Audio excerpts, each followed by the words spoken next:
Merci à tous d'être là, c'est chouette, il y a des nouvelles têtes, il y a même des méchevants, bienvenue. Voilà. Merci de venir à cette quelques 14e, 15e conférence Réflexion libre. Je vous rappelle qu'on fait toujours avec le mouvement fédératif roman en Suisse. Donc demain, c'est à Lausanne. J'annonce tout de suite les prochaines conférences à Stanislas Berton le 11 novembre. Enfin, vous ne travaillez pas le 11 novembre, donc vous pouvez venir ce soir. 1er décembre, ce n'est pas Réflexion libre qui le fait, mais c'est le mouvement fédératif roman. Il y a une journée spéciale climat pour laquelle vous trouverez beaucoup d'informations à la sortie. Voilà, et puis nous sommes en train de faire le programme pour le prochain trimestre 2025. Et ce sera une surprise, mais ce sera bien. Voilà. Ce soir, nous avons Claude Janvier. C'est moi. Claude qui est juste devant la Vierge Marie, qui va l'éclairer ce soir, et pas très loin du Saint-Sacrement, comme j'aime le rappeler. Alors voilà, pour présenter Claude, je vais vous dire que moi j'ai fait sa connaissance il y a 1 an, et j'ai repéré le gars qui a été extrêmement perspicace 40 ans avant les autres, du temps où il avait les cheveux longs. Il a repéré très vite C'était avant. que dès les années 70, il fallait se méfier des récits dominants, et il est devenu adepte du courant de contre-culture. Alors, tu me dis si je me trompe.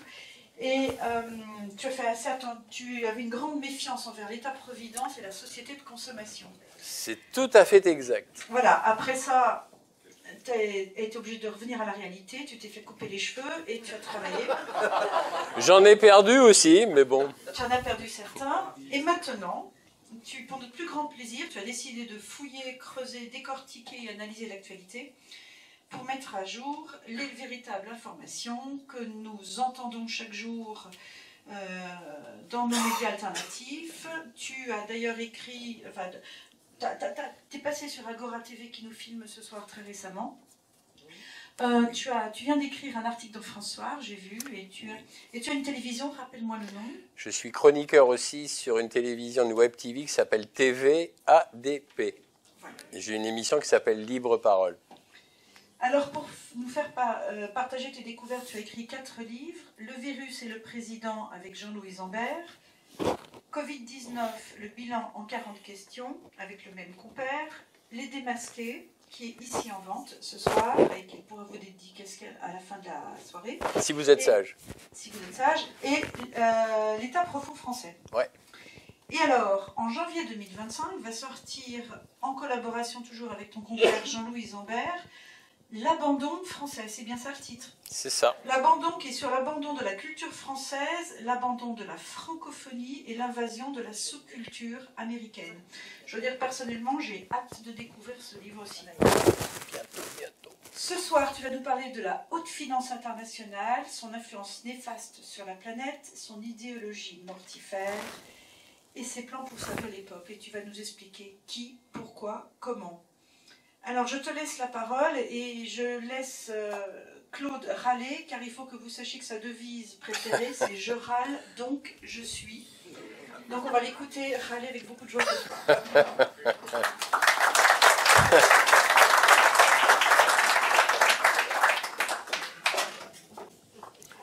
Eh bien, merci Catherine pour la présentation. Bonsoir à toutes et à tous.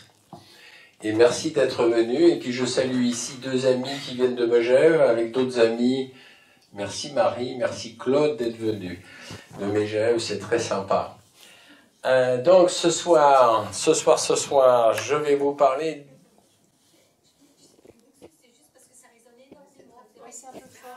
Je suis peut-être. Alors si vous voulez, je le fais sans micro, c'est comme vous voulez. Le micro, alors je baisse le micro. C'est ça, oui, j'ai une voix forte, c'est ça. Ça va mieux comme ça, si je le mets comme ça? Mais ça me va mieux aussi, parce que des fois, ça fait un peu... Bon, bref. Bon, alors donc, c'est bon pour vous? Alors, extra, je continue. Alors, donc, oui, je vais vous parler donc ce soir de la haute finance internationale. En fait, il y a 2 grands fléaux sur cette planète. Le premier, c'est la haute finance internationale, et le deuxième, ce sont les réseaux pédocriminels. Alors, oui, de temps en temps, c'est ce dont deux mondes qui se mélangent, mais pas que. Les réseaux pédocriminels ne sont pas uniquement la chasse gardée, je dirais, de l'oligarchie financière mondiale internationale. Mais donc, je vais vous parler plus spécifiquement ce soir de la haute finance internationale, parce que c'est quand même le cœur du problème. Et c'est souvent, malheureusement, un sujet qui n'est pas souvent abordé, parce qu'en fait, moi, j'aime bien, quand j'enquête, j'aime bien définir quelles sont les causes réelles des problèmes. Bonsoir. J'aime bien quand il y a un retardataire comme ça, je lui dis bonsoir, comme ça, il y a tout le monde qui se file dessus. Non, mais c'est une blague. Je suis un peu taquin. Bon, bref, ne m'en veuillez pas, je suis un peu taquin. Donc, en fait, la haute finance internationale avance masquée, ça c'est clair, il faut quand même bien le regarder. Et la haute finance internationale a beaucoup changé, parce qu'en l'espace de, disons, depuis 30-40 ans, on a vu l'émergence, et on voit l'émergence toujours, et la montée en puissance de géants financiers. Et les trois premiers, vous les connaissez tous, puisqu'il s'agit en premier donc de BlackRock, en deuxième Vanguard et en troisième State Street. Alors, je vais vous parler évidemment du premier, qui s'appelle BlackRock. BlackRock, faut le savoir, gère aujourd'hui 9 000 milliards d'actifs.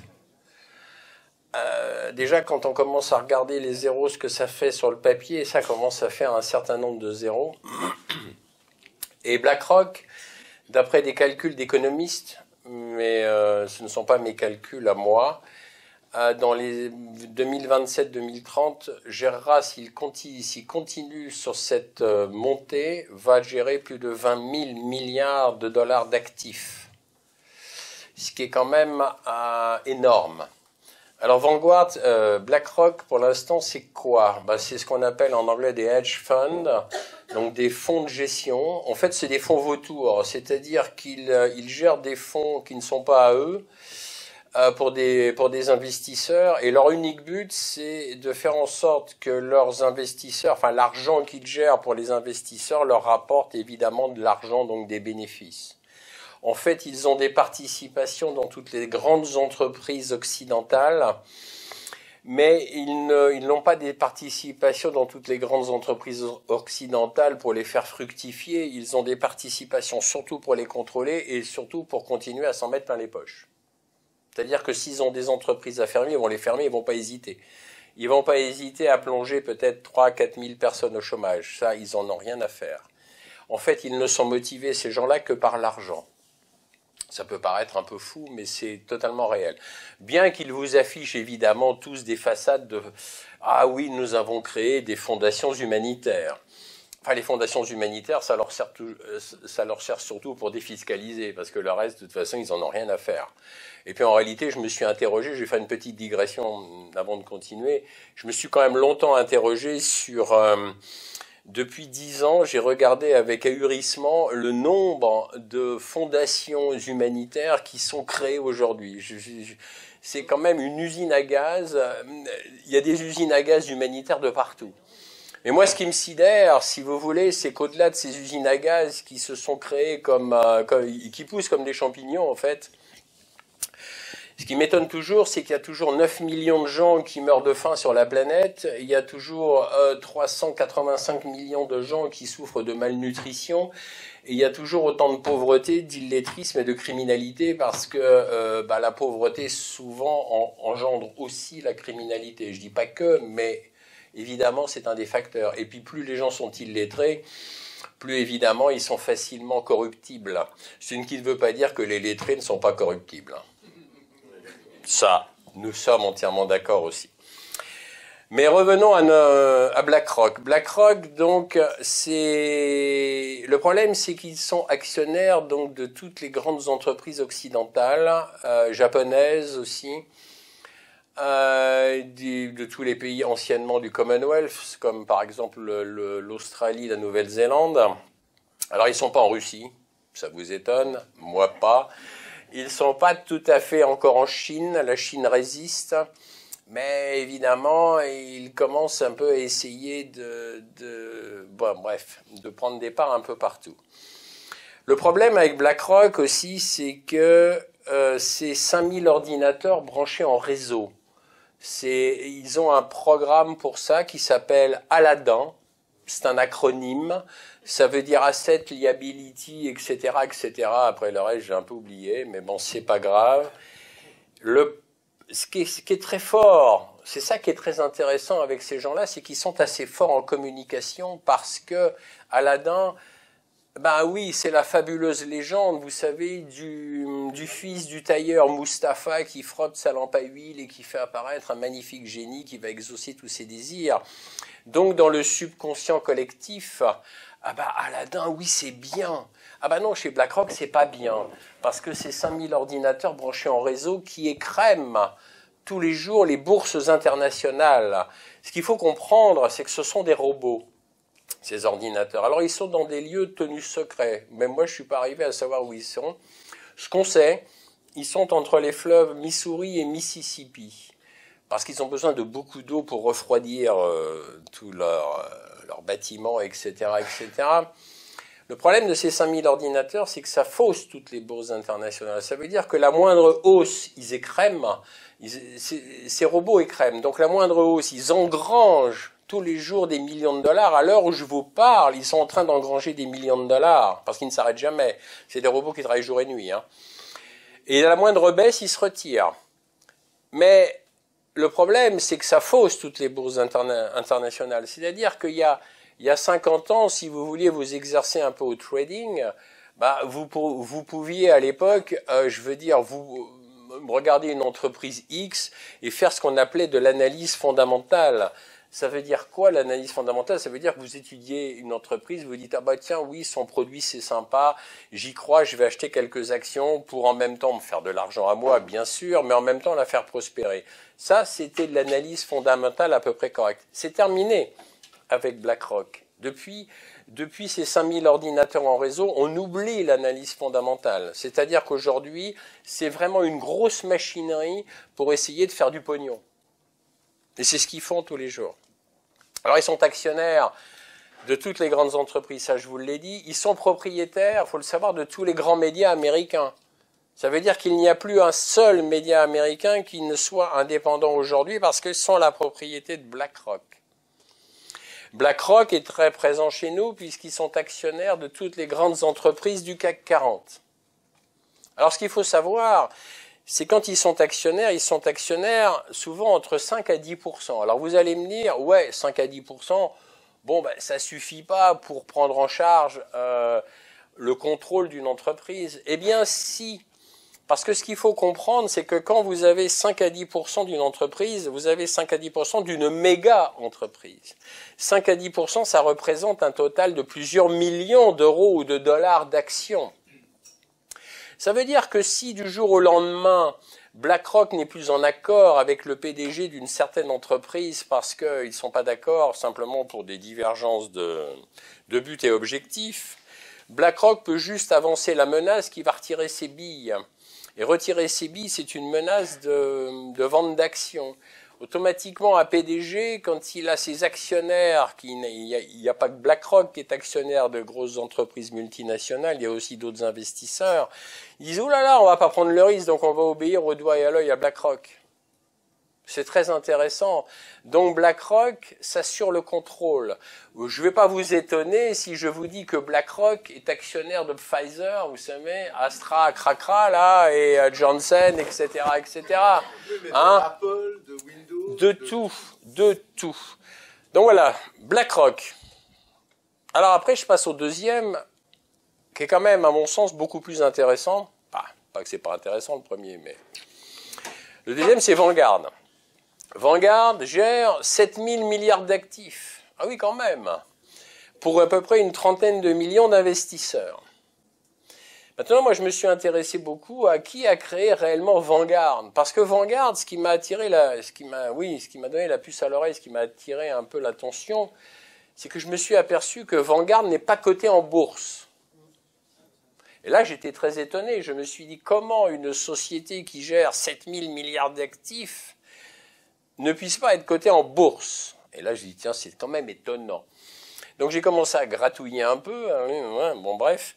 Et j'ai découvert que dans les années 70-75, Vanguard a été créé par les 13 grandes familles les plus riches au monde, qui n'apparaissent nulle part. C'est-à-dire que si vous allez voir sur Internet, vous allez trouver dans Wikipédia tout un tas de gens qui sont à la tête du conseil d'administration Vanguard, mais ça, ce sont des hommes de paille très bien payés, hommes de paille très bien payés, mais c'est la façade, ça. En réalité, Vanguard, les capitaux de Vanguard, c'est les 13 grandes familles les plus riches au monde. Alors vous en connaissez au moins deux. Si je vous parle de la dynastie Rothschild et de la dynastie Rockefeller, bien entendu, vous les connaissez.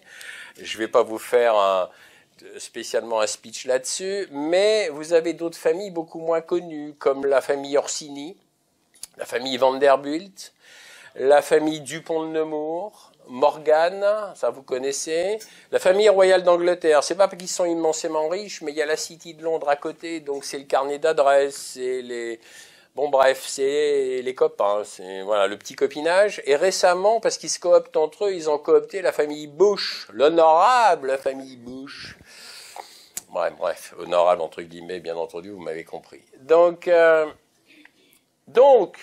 on se trouve avec un réel problème, parce qu'on se retrouve avec des 13 familles qui sont invisibles, parce que en fait, vous n'entendez quasiment jamais parler d'eux. C'est-à-dire, on vous les mettrait dans cette pièce, ils vous décolleraient le papier peint. Il n'y a pas de papier peint, mais enfin, ils se débrouilleraient de décoller le crépi, parce qu'ils ne sont pas visibles. Mais ils contrôlent toute la planète. Parce qu'en réalité, Vanguard, comme je vous ai dit, vous ne pouvez pas acheter une action de Vanguard. Mais en réalité, Vanguard est actionnaire de BlackRock. Ah bah tiens, alors ça c'est étrange. Donc Vanguard est actionnaire de BlackRock. Vanguard est actionnaire de tous les grands labos pharmaceutiques. Pour ceux que je vous ai cités tout à l'heure, je ne vais pas les reciter. Vanguard est actionnaire d'un petit peu partout. Il y a ces 13 grandes familles au-dessus. Alors, ce qu'il faut comprendre, c'est que qui fait le boulot? Parce que là, je viens de vous nommer les véritables commanditaires qui sont en haut, là. D'accord? Maintenant, ce n'est pas eux qui se salissent les mains. Mais on va se salir les mains, les pauvres chéris, ils sont là-haut, sur un nuage, en train de manger du foie gras tous les jours, et des coupettes, et je ne sais pas quoi. Enfin bon, bref, de toute façon, peu importe. Ils ont des valets ultra friqués qui font le boulot. Et ces valets ultra friqués, à ce moment-là, comme je les appelle, vous les connaissez. Si je vous dis Bill Gates, of Hell, ça c'est mon jeu de mots à moi, favori, Bill Gates of Hell. Mais Bill Gates, effectivement... Ouais, c'est un peu facile, je le sais. Mais bon, je peux pas m'en empêcher à chaque fois. C'est vrai que Bill Gates, son domaine de prédilection, vous avez deviné, c'est la santé. Il a deux domaines de prédilection, en fait. C'est la santé d'un côté et les plantes de l'autre. Alors, Bill Gates, faut quand même comprendre que... Pardon ? Absolument, mais ça, je vais y revenir. Mais Bill Gates contrôle aujourd'hui, il faut comprendre bien que Bill Gates aujourd'hui contrôle les 2/3 de l'OMS. Pourquoi il contrôle à peu près les 2/3 de l'OMS? Parce qu'il finance déjà l'OMS avec sa fondation Bill et Melinda Gates, mais il finance aussi l'OMS avec son autre fondation qui s'appelle la Gavi. Et en réalité, il finance, il a la main mise sur l'OMS. C'est pour ça qu'il a placé à la tête de l'OMS un criminel qui s'appelle Tedros machin. Là, j'arrive jamais à me mettre son nom dans la tête. Mais voilà. Mais en réalité, c'est un criminel, Tedros. Faut le savoir. Il a réellement tué beaucoup de gens dans son pays, etc., etc. Donc en réalité, Bill Gates contrôle l'OMS. Et ce qu'il faut comprendre, c'est qu'il a aussi un autre domaine de prédilection. Il contrôle aussi, avec Monsanto, il a racheté il y a quinzaine d'années en arrière déjà, une île déserte au large de la Norvège qui s'appelle Svalbard, dans lequel il a fait construire un bunker ultra sophistiqué, climatisé, dans lequel il entrepose toutes les graines et toutes les semences du monde entier. Ce bunker est gardé jour et nuit par des mercenaires lourdement armés. Ils doivent se cailler là-haut. Hein. Franchement, il faut aimer faire ce genre de boulot, mais bon. Mais ceci dit, il entrepose pas les graines, évidemment, pour les classer en tant que patrimoine mondial de l'UNESCO. Ça, non. Mais en réalité, il les entrepose parce que qui dit plante dit effectivement travail dessus pour les transformer en variétés hybrides ou en OGM. Et pourquoi ? Eh bien, tout simplement parce que quand vous transformez une plante en OGM ou en variété hybride, vous pouvez la breveter et la revendre. Alors qu'en réalité, une plante à l'état naturel, vous ne pouvez pas la breveter ni la revendre puisque cette plante est dans le domaine public. Donc c'est intelligent, c'est-à-dire qu'ils ont, hop, ils font de l'OGM, tac, ils ont un brevet, tac, et ils empochent toujours encore plus d'argent. Donc ça, c'est le domaine de Gates. Donc là, ça, c'est, si vous voulez, on repart avec cette oligarchie et les valets ultra-friqués, donc qui, eux, vont dispatcher des chevaux de Troie. Mais je vais arriver aux chevaux de Troie après.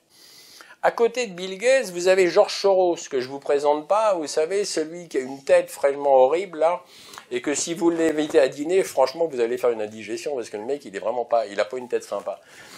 Mais lui, son grand domaine de prédilection, c'est les coups foireux, les coups d'État, les printemps arabes. Tous les printemps arabes de déstabilisation de gouvernement, c'est lui. Tous les coups fourrés derrière pour déstabiliser les coups fourrés, c'est encore lui. Les Black Blocs aujourd'hui, tous ceux qui viennent semer le trouble dans les manifs des Gilets jaunes ou Pacifiques, c'est financé par George Soros et son Open Society. Faut le savoir, ce gars-là est un toxique, mais un toxique. Bon, de toute façon, Gates aussi, c'est un toxique. Ils sont tous toxiques là-dedans. Mais ça, c'est son domaine. Et il a un autre domaine aussi, Soros, c'est qu'il s'intéresse beaucoup à l'épidémiologie et à la virologie. Alors, vous savez tous qu'à Wuhan, en Chine, il y a un laboratoire de haute technicité, P4, machin, etc., etc. Ça, vous le savez. Ce que vous savez peut-être pas, en revanche, c'est que George Soros a créé à Wuhan, un laboratoire aussi de recherche privé sur les épidémies, les virus, etc., etc. Alors, je ne me souviens plus du nom de la rue à Wuhan, mais je me souviens très bien du numéro de là où il a créé son laboratoire, et c'est le numéro, je vous le donne en mille, 666. Ça ne s'invente pas, je ne l'invente pas. Je vous dis honnêtement, tout ce que je vous dis, de toute façon, c'est vérifiable. Donc ça, c'est intéressant. Et après, on en arrive au contrôle par cette oligarchie aussi des GAFAM. Parce que nous avons donc la santé d'un côté, les plantes, nous avons George Soros, la déstabilisation des gouvernements, nous avons aussi les recherches en épidémiologie et en virologie. Et qu'est-ce qui manque en tableau ? Eh bien, il manque le contrôle de l'information.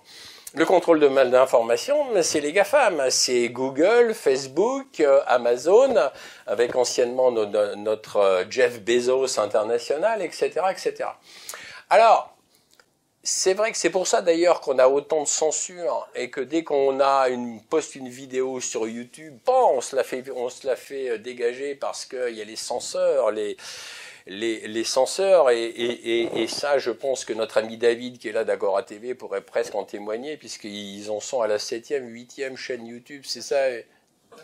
Combien? 9 chaînes. À 9 chaînes, ouais. La censure. Alors, c'est bien, il y a une légende urbaine là-dessus. Ça me fait toujours un peu rire. On nous présente, vous savez, les patrons de Google, et puis Zuckerberg, et puis Bezos. Oh, mais c'est des petits génies. Oui, c'est vrai qu'ils ne sont pas idiots. Là-dessus, je suis d'accord.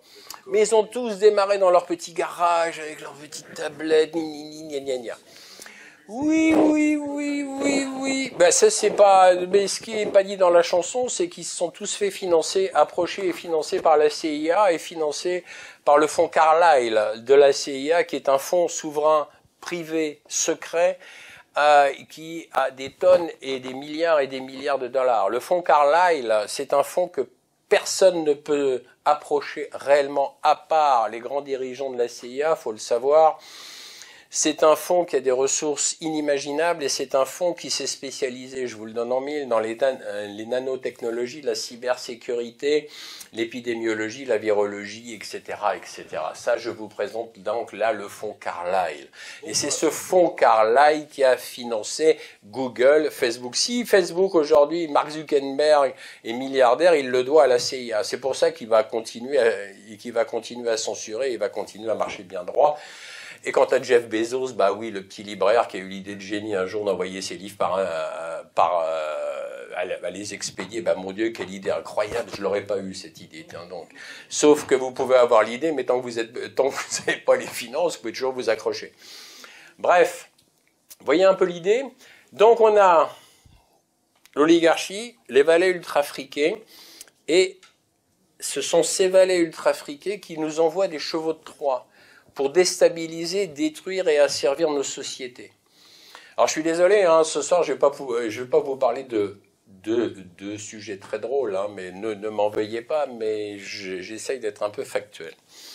Alors, ce qu'il faut comprendre, c'est qu'ils sont en train de tout noyauter, et c'est ça qu'il faut réellement comprendre. Ça veut dire que le domaine de la santé, bah oui, il est totalement noyauté, vous en êtes aperçu avec ce délire sanitaire, cette pseudo-crise sanitaire qui s'appelle la Covid-19.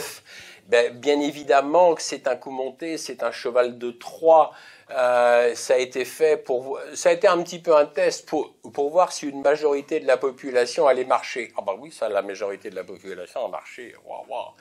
C'est vrai, j'ai jamais vu autant de trucs délirants d'ailleurs, parce que je me suis amusé à tenir un journal de bord sur cette affaire Covid depuis le début. Je dois l'avoir dans une clé USB quelque part. J'ai vu des trucs étonnants quand même, des trucs étonnants. On nous a quand même fait signer en France une attestation de sortie. Ça, j'aurais jamais pensé que ça puisse marcher. Ça m'a rappelé quand j'étais gamin. Ah ouais, je peux sortir.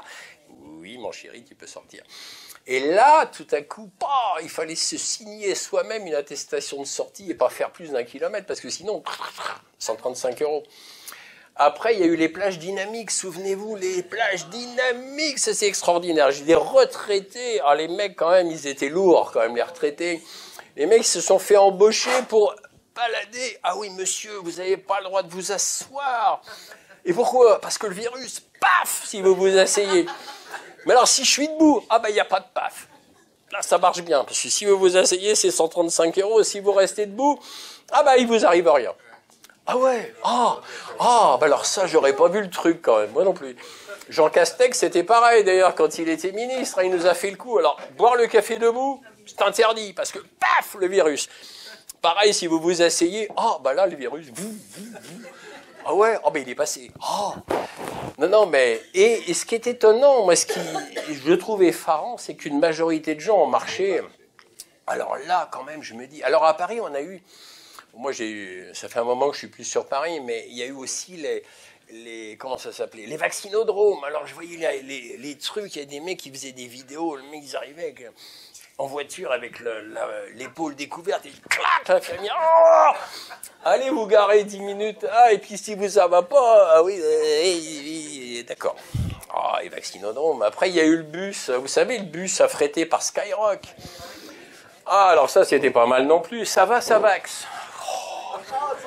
Vous en avez d'autres, des comme ça? Non, non, voilà. On a même eu droit aussi à Roselyne Bachelot. Je me demande si je l'insulte de suite, non, j'attends un peu quand même.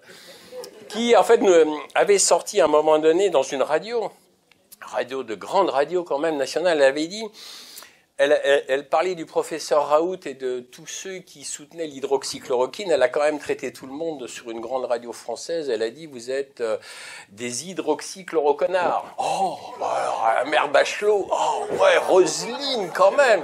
Wow. Alors là, tu fais fort quand même, Roselyne.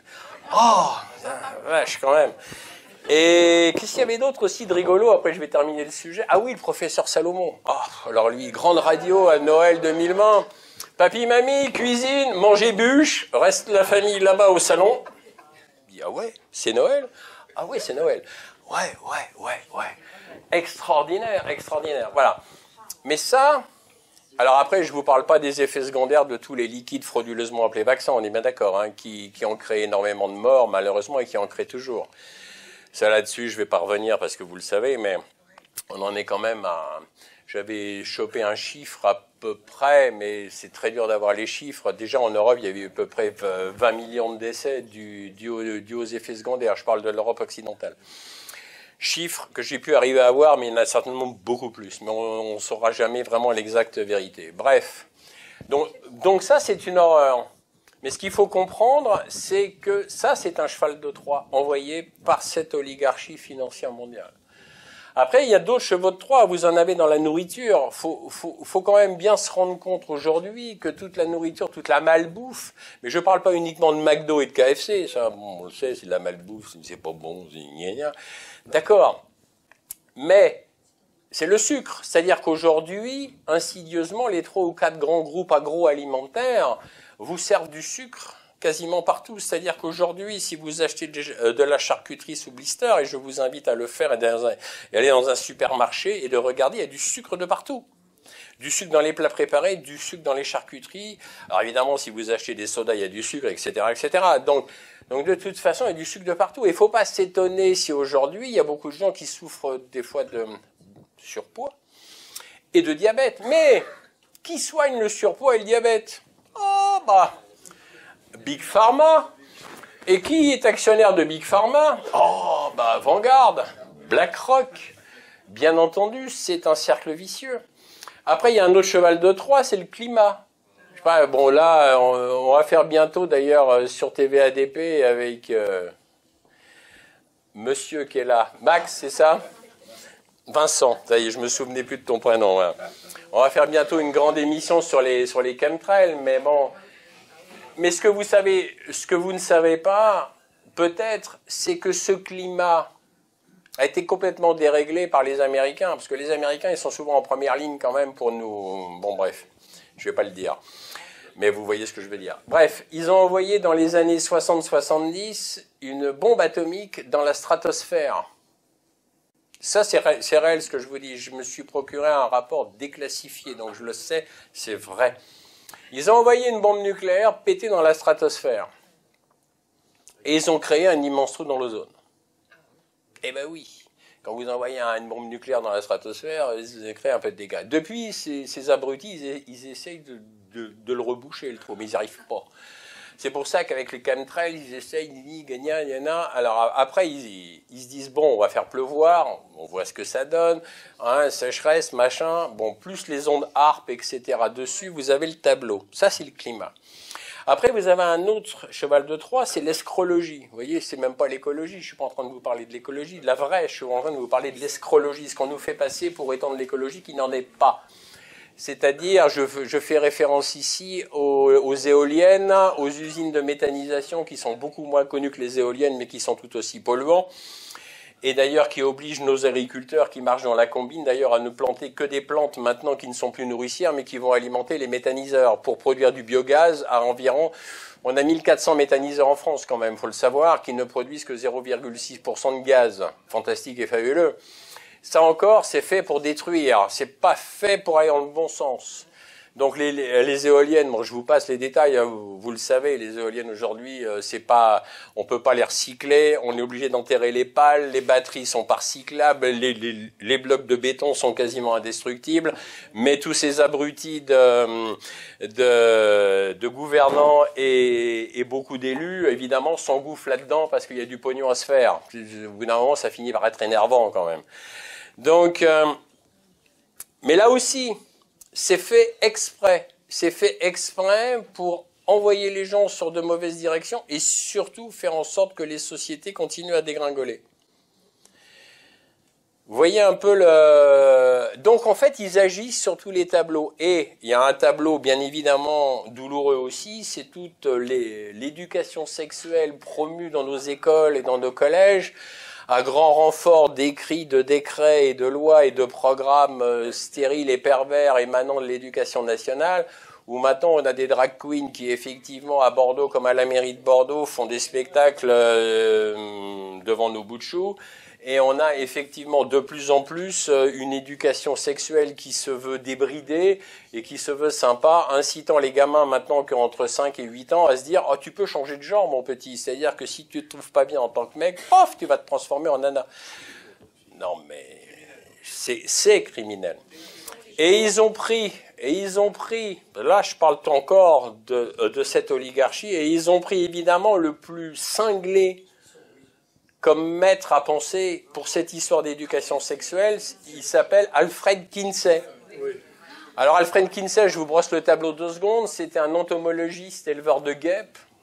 Bah, déjà, il faut le vouloir, faire un métier pareil, je ne vois pas bien élever des guêpes, bon, pourquoi pas. Il faut de tout pour faire un monde, soi-disant. Ça m'aurait pas dérangé qu'il soit éleveur de guêpes, sauf que ce mec était complètement fou, quoi. Mais c'est un psychopathe, fou, criminel, dangereux. C'est-à-dire qu'il s'infligeait à lui-même des sévices sexuels dont je ne vous dirai même pas quoi, parce que vous pouvez le lire dans Wikipédia, c'est même pas caché d'ailleurs. Mais le pire, c'est qu'il infligeait des sévices sexuels pour voir sur des nourrissons, pour voir si des bébés pouvaient jouir. Mais ça, Kinsey, il n'a pas été propulsé comme ça. Il a été propulsé parce qu'on l'a propulsé là. Il a été propulsé depuis les années 70 en France par des philosophes, entre guillemets philosophes, parce que ça n'en est pas pour moi, des gens comme Derrida, Bourdieu, etc., qui promouvaient, bah oui, presque la reconnaissance de la pédophilie, c'est sympa. Mais je veux dire, ce qu'il faut comprendre, c'est que qui a fondé aussi le planning familial international, je vous le donne en mille, c'est Rockefeller, c'est le grand-père Rockefeller. Et oui, on retrouve toujours les mêmes. Et le père de Bill Gates était aussi responsable du planning familial aux États-Unis. Aussi, mais le grand créateur du planning familial international, c'est le grand-père Rockefeller au départ.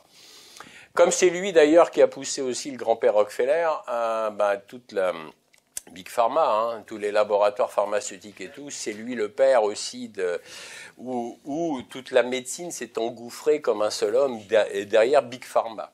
Allopathique. Oui, allopathique, effectivement. Donc, vous voyez, mais ce qu'il faut avoir conscience, c'est qu'effectivement, il faut se bouger contre l'OMS, il faut se bouger contre un tas de choses, mais il faut surtout savoir de qui ça vient.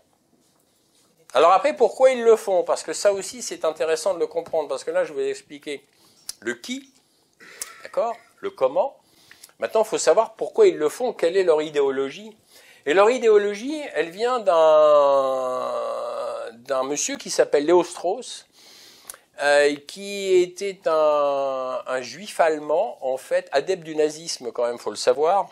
C'est intéressant, c'est paradoxal, mais c'est vrai. Et qui surtout faisait des enseignements oraux. Alors je vous passe les détails, mais ce qui est intéressant, c'est que quand il enseignait dans les universités américaines, en fait, il disait, en gros, bon, les démocraties, ça sert à rien, et en fait, ce qu'il faut faire, c'est fonder sa propre dictature. Donc, en fait, ce qu'il faut comprendre, c'est que cette oligarchie financière mondiale apatride, ces gens comme Bill Gates et George Soros et compagnie, ne peuvent pas être raisonnés. C'est dur à admettre, mais vous ne pourrez pas les raisonner.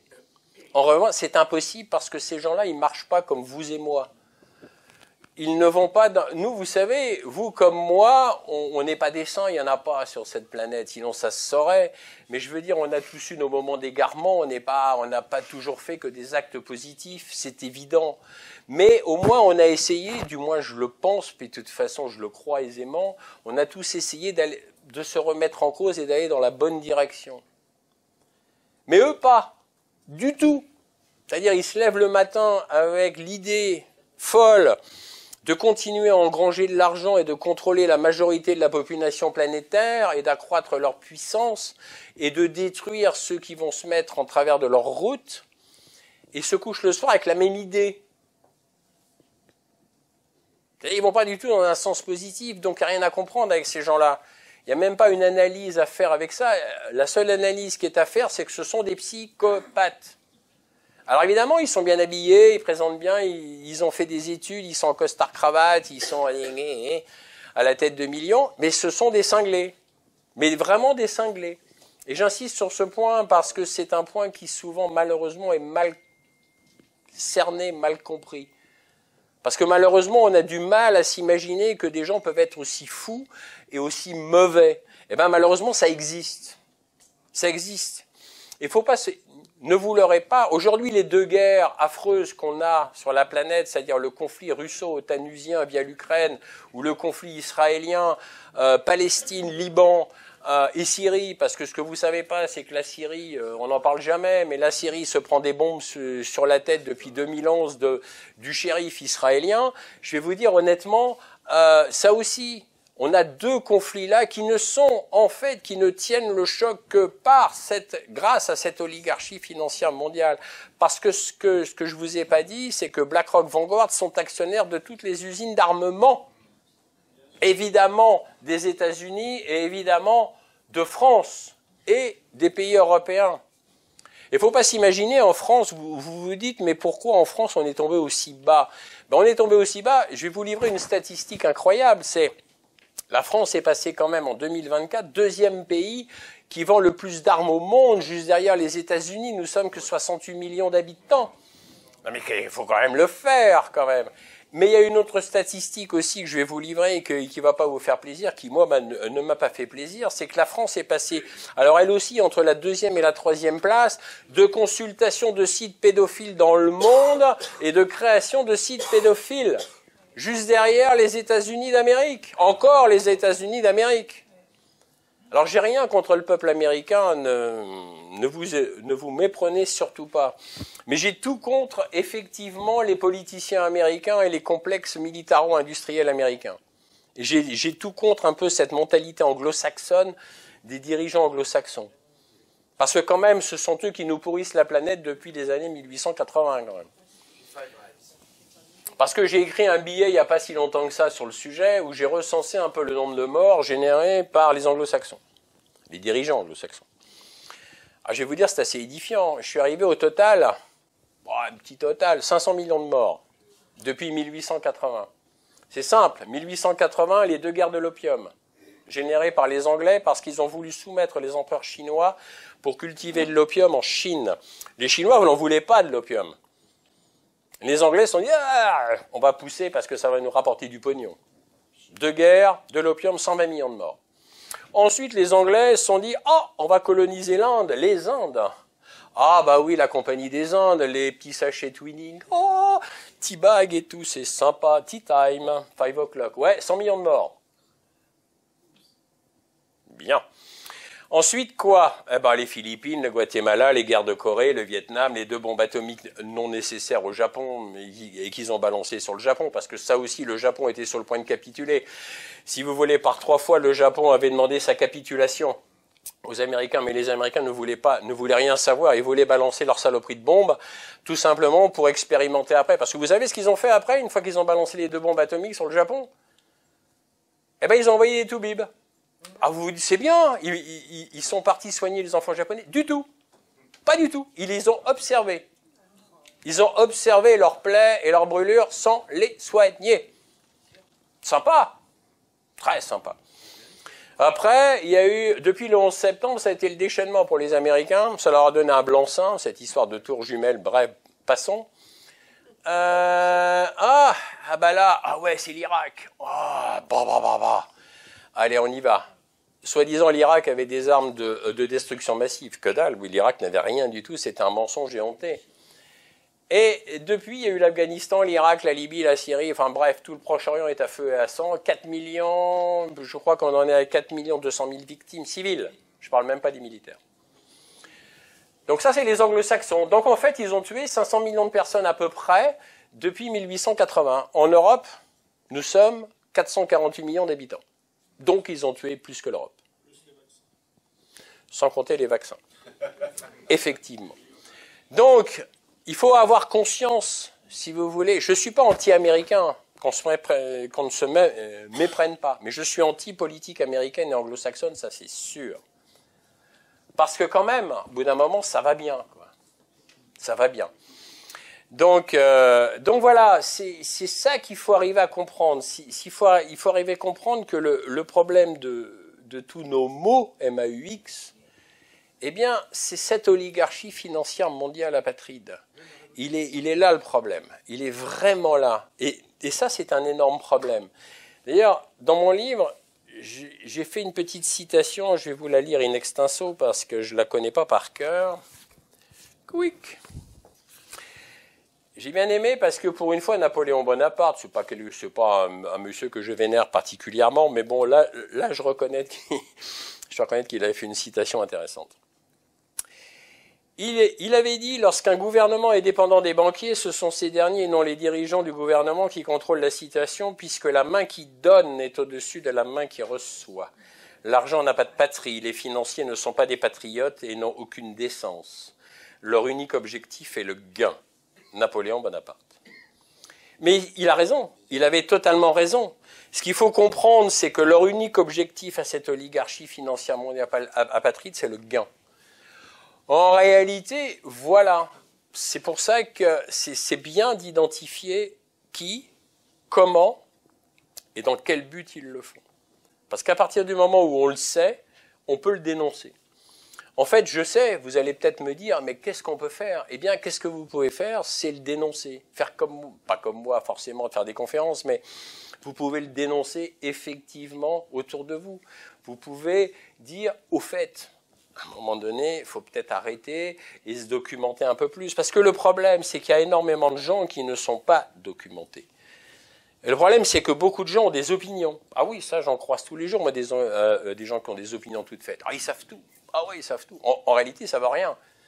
Parce ou pas grand-chose. Parce qu'ils ne se sont pas occupés vraiment de regarder quels sont les faits. C'est ça qu'il faut comprendre. C'est regarder quels sont les faits et qu'est-ce qui se passe. Parce qu'aujourd'hui, ça peut continuer des années comme ça. C'est-à-dire qu'il y a une guerre, on se dit « Ah bah merde, plus jamais ça ». Alors on construit des mémoriaux. « Ah oui, il y a plein de gens qui sont morts, c'est regrettable ». Et 30 ou 40 ans plus tard, ça recommence. Donc à un moment donné, c'est une chaîne sans fin. Donc si c'est une chaîne sans fin, il y a quand même quelque chose qu'on a loupé. Et ce qu'on a loupé, c'est ça, c'est d'identifier les vrais responsables. Le problème, c'est que sur cette planète, il y a une minorité de gens qui sont des malades mentaux. Et c'est malheureux, ils relèvent plus de la psychiatrie qu'autre chose. Mais ce sont des vrais psychopathes, ce sont des vrais criminels. Mais tant qu'on n'arrive pas à se fourrer dans la tête que ces gens-là sont vraiment la plaie de l'humanité, qu'ils soient d'ailleurs blancs, noirs, jaunes, peu importe, on s'en fout, je veux dire. Mais simplement, ce sont eux la plaie de l'humanité. Parce que la majorité des gens, vous savez, n'ont pas envie de s'entretuer. Après tout, le fermier aux États-Unis et le fermier en Russie, ils n'ont pas envie de se taper dessus forcément, pas du tout même d'ailleurs. Et comme disait d'ailleurs Paul Valéry, que je vais citer, en 1936, je crois, il disait « Les guerres sont majoritairement faites par des gens qui s'entretuent et qui ne se connaissent pas au profit d'une minorité de gens qui se connaissent très bien et qui ne s'entretuent jamais. » Ah, c'était Paul Valéry. Bravo à lui. Voilà, c'est ça qu'il faut comprendre. Alors après, je vais quand même terminer, après on passera aux questions-réponses, mais par une note d'optimisme quand même. Qu'est-ce qu'on peut faire? De toute façon, on a tous le pouvoir de dire non. De toute façon, si vous êtes là ce soir à m'écouter, c'est que vous avez dit non quelque part. Donc c'est bien, et je vous en remercie. Mais il faut continuer à dire non, et il faut surtout inciter à des gens de continuer à dire non, parce qu'on n'est pas obligé d'obéir à des ordres liberticides, on n'est pas obligé d'obéir à des lois liberticides, on n'est pas obligé d'obéir quand à un ordre débile qui arrive, il faut signer une attestation de sortie pour sortir de chez soi. Lui, ça va bien, ouais.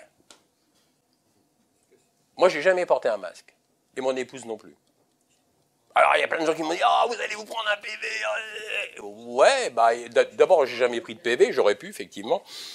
Secondo, et alors? Un jour, j'ai répondu ça à quelqu'un, j'ai dit, alors, 135 €, ça va vraiment te changer ta vie? Tu vas compromettre ton intégrité pour 135 €? Waouh, fantastique et fabuleux. Et alors? Bon, c'est un choix. Mais je pense que voilà, je pense qu'il faut inciter, je pense que tous, on a le pouvoir de dire non. Tous, on peut s'opposer. Et croyez-moi, si on est une majorité de gens encore plus nombreuses à s'opposer, à dire non, les choses peuvent bouger. Le futur n'est pas écrit. Rien n'est écrit, rien n'est inéluctable. Vous savez, en haut, BlackRock, tout ça, de leur piédestal là-haut, ce sont quand même des colosses aux pieds d'argile. Vous savez, 5000 ordinateurs avec des bons hackers, il n'y a plus 5000 ordinateurs. Il n'y a plus ou plus d'eau. Vous voyez? Mais c'est peut-être plus facile de hacker quand même, parce que l'eau, faire des barrages sur le Missouri, c'est peut-être un peu compliqué.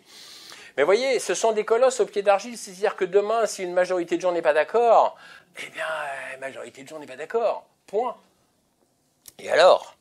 Donc on peut gagner, on est des millions face à eux, de gens qui aspirent finalement à vivre en paix. Beaucoup de gens aspirent à vivre en paix. En fait, s'il n'y avait pas une minorité de cinglés à chaque fois pour les mener à la guerre, je vous garantis qu'il n'y aurait plus de guerre. Parce qu'en réalité, qui pousse à la guerre? Eux, toujours, cette minorité. C'est ça qu'il faut bien comprendre. On n'est pas obligé de leur obéir. Je vous remercie pour m'avoir écouté. Je suis à votre disposition pour des questions et des réponses.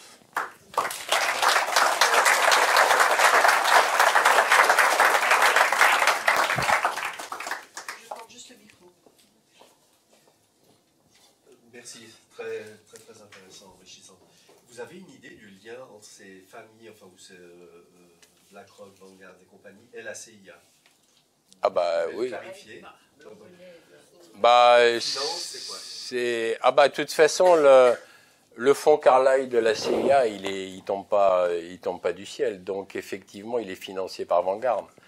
Ben oui, ils ont tout intérêt à alimenter un fonds privé, parce que c'est un fonds privé, hein, que personne ne peut regarder. C'est-à-dire, tant que vous n'êtes pas dans le secret des dieux, il n'y a rien. Et donc, en réalité, oui, bien sûr, absolument. Ah, je crois qu'on ne pourra peut-être pas aller jusque là-bas. Si? Non, je ne suis pas sûr. Vous parlez de dénoncer. Ouais. Il faut dénoncer, à un moment donné, vous avez dit qu'il faut les dénoncer. Et quel sera le juge absolument intègre qui va pouvoir juger et avoir la possibilité, la puissance pour le faire? Ah bah, le droit, vous savez, le droit international, j'y crois pas beaucoup, hein, puisque le droit international est bafoué tous les jours. Alors vous savez, puis le droit international qui l'a écrit, ce sont les États-Unis d'Amérique, qui eux d'ailleurs ne sont pas inscrits. Ah pardon. Vous avez entendu ce que j'ai dit ou pas? Oui, ça va? Il n'y a qu'à prendre l'exemple de Rainer Fulmich. Absolument. Pieds et poings liés avec des chaînes aujourd'hui. C'est ça. Et Rainer Fulmich, son seul crime, c'est d'avoir osé de dénoncer ce qui s'est passé avec la Covid-19. Vous vous rendez compte? Moi, j'ai lu un petit résumé là sur ses conditions de détention. C'est effroyable.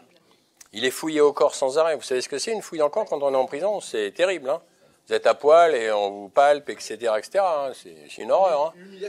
Ah, c'est de l'humiliation. Les chaînes aux pieds, oui, c'est de l'humiliation. Il est mis au secret, enfin... C'est une décision politique d'en haut, bien sûr. Bien sûr, voilà. bien évidemment. Ah oui, je vous ai pas dit, cette oligarchie financière mondiale, bien entendu, tous nos dirigeants, vous m'entendez bien là, sans micro, ça va?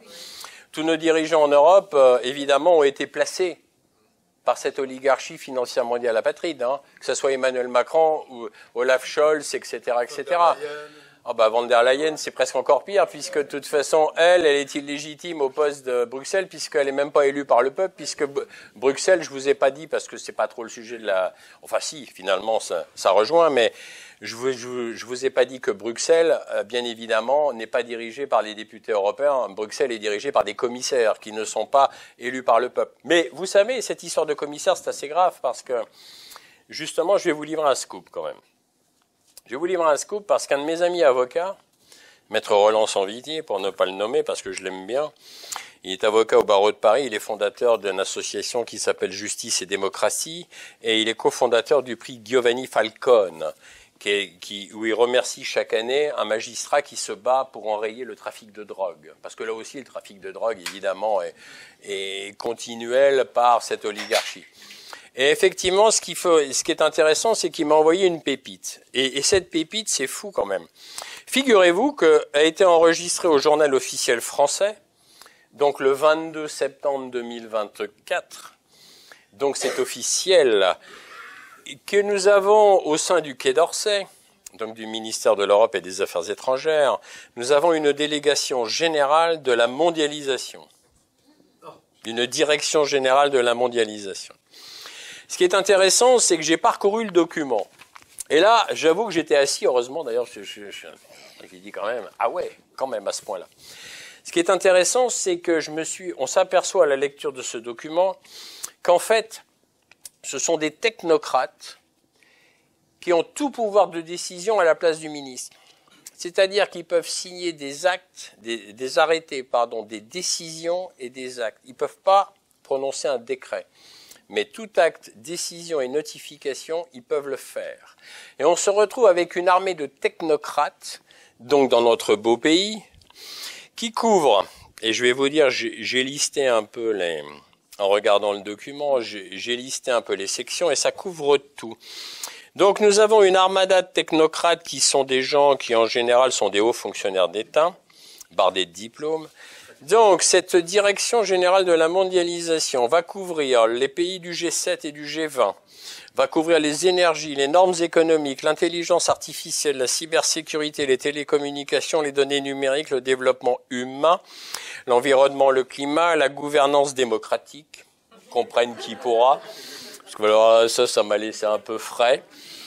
La diplomatie féministe, ça aussi, ça m'a laissé un peu frais, passons.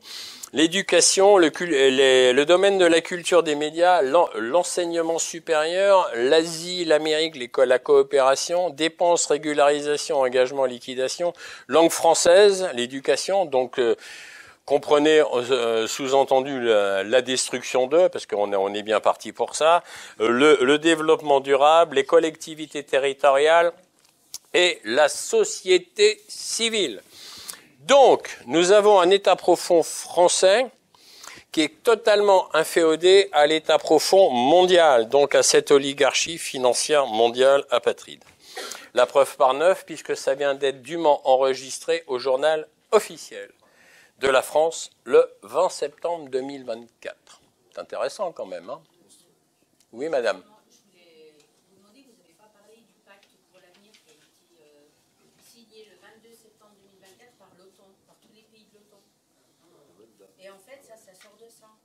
Et le 22 octobre, normalement, il y a les BRICS qui doivent se réunir. Voilà, de toute façon, on vit une période cruciale, hein.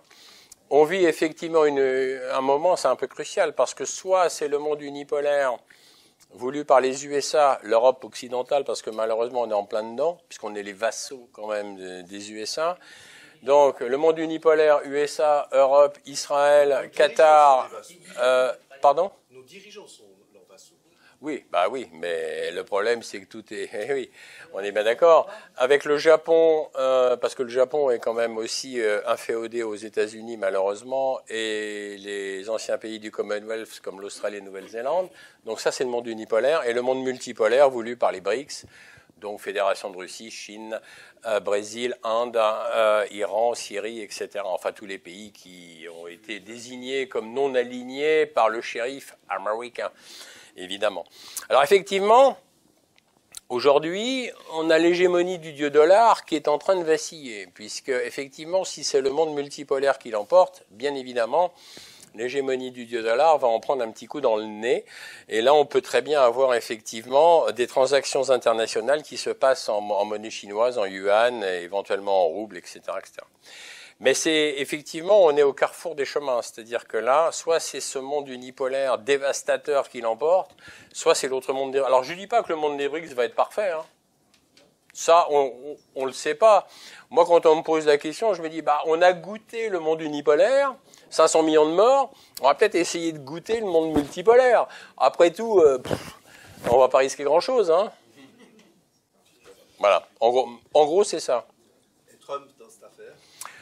Trump dans cette affaire, ça sera le moins pire. Après, qu'est-ce qu'il va faire, je sais pas, mais ça sera, de toute façon, il sera moins pire que Kamala Harris, ça c'est d'une évidence absolue. Puisque Kamala Harris et Obama derrière, c'est... Alors après, attention, hein, je veux dire, Trump, faut pas s'imaginer non plus qu'il va être le sauveur inconditionnel. Il a quand même tout l'État profond derrière américain, il a le complexe militaro-industriel américain derrière. Enfin, je veux dire, c'est un peu compliqué, hein. Mais au moins, bon, ça sera le moins pire. Donc, effectivement, affaire à suivre. Dans pas longtemps, puisque c'est début novembre, effectivement.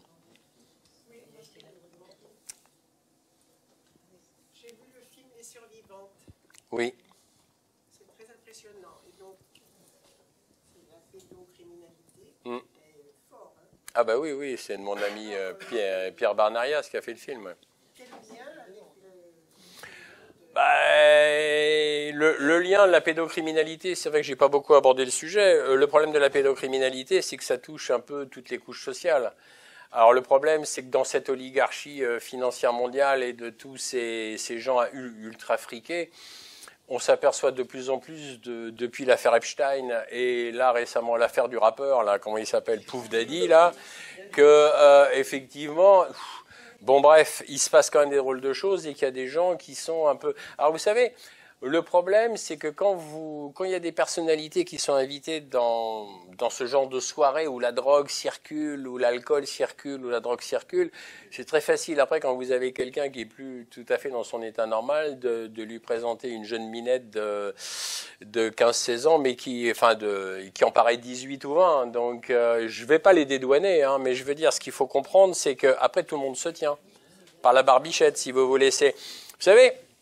Moi, je constate une chose, c'est que en France, la magistrature, c'est pour ça que je crois plus beaucoup en la justice des hommes, parce que la justice des hommes, elle est malheureusement faillible et de plus en plus faillible et de plus en plus corrompue, parce que j'ai encore en mémoire cette affaire du juge Bailly, pour ne pas le nommer, il y a 2 ou 3 ans, vice-président du tribunal, je crois, à Dijon, avec son épouse magistrate, qui prostituait sa fille de 13 ans sur Internet.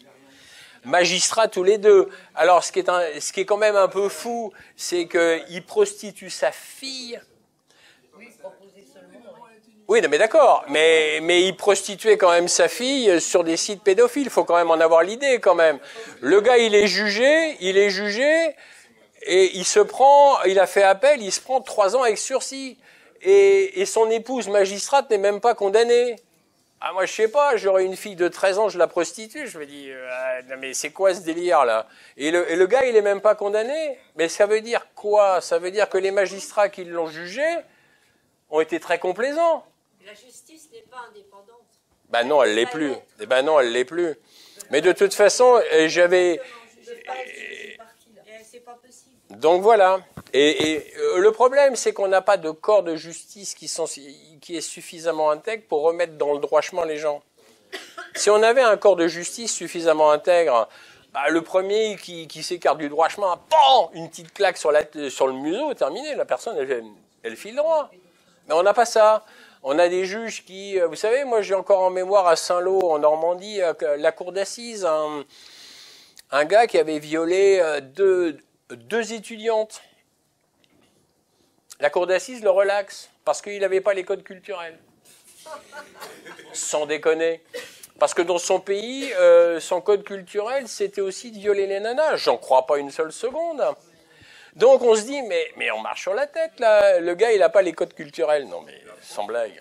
Faut arrêter le délire. Mais voilà, on a une justice qui est corrompue.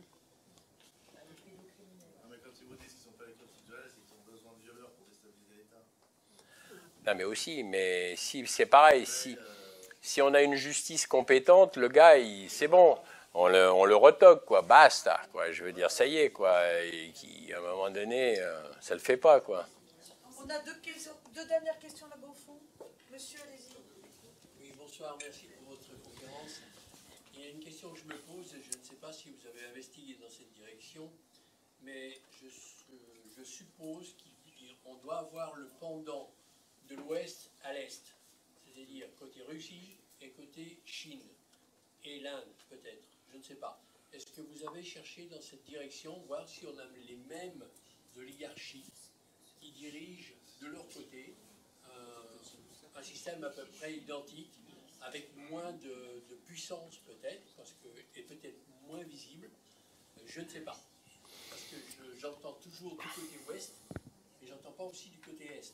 Et je me pose la question. Ce qu'il faut, oui, c'est une question, c'est une bonne question, monsieur. Ce qu'il faut comprendre, si vous voulez, c'est qu'aujourd'hui sur la planète, avec les échanges internationaux, il est bien évident qu'il n'y a plus aucun pays qui est tout seul dans son coin. Là-dessus, nous sommes d'accord.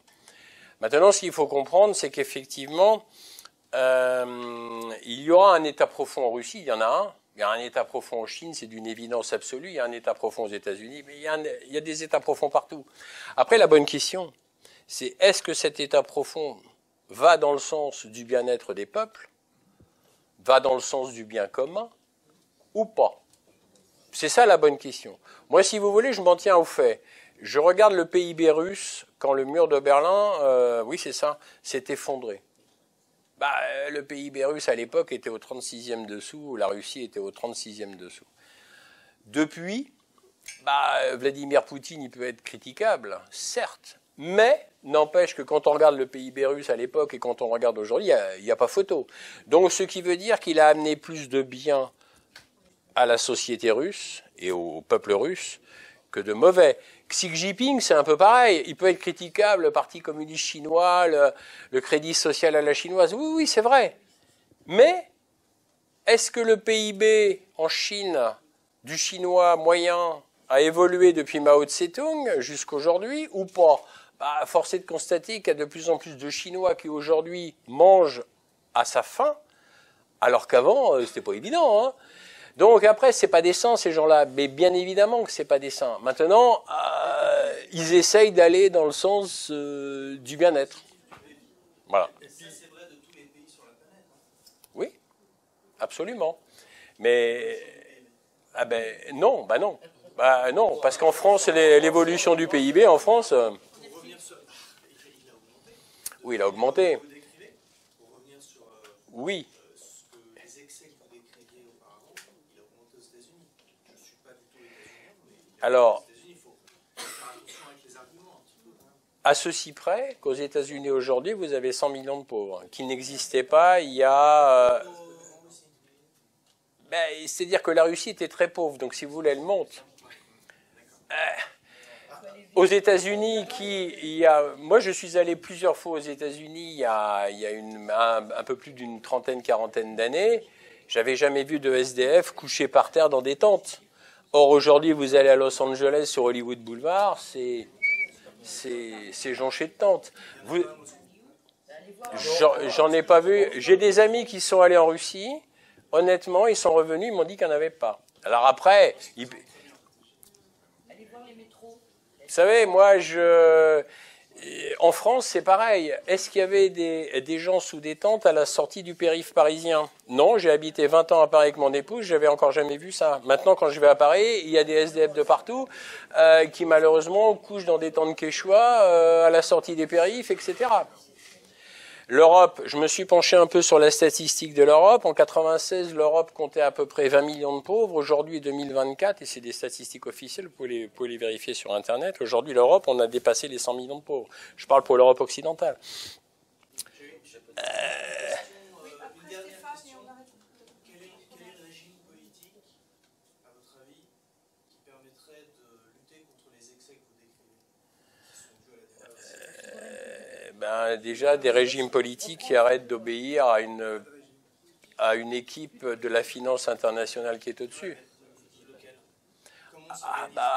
Ça, c'est une autre question. Je ne suis pas économiste, si vous voulez. Moi, pour l'instant, je mets l'accent sur qui ils sont et comment ils font pour nous détruire.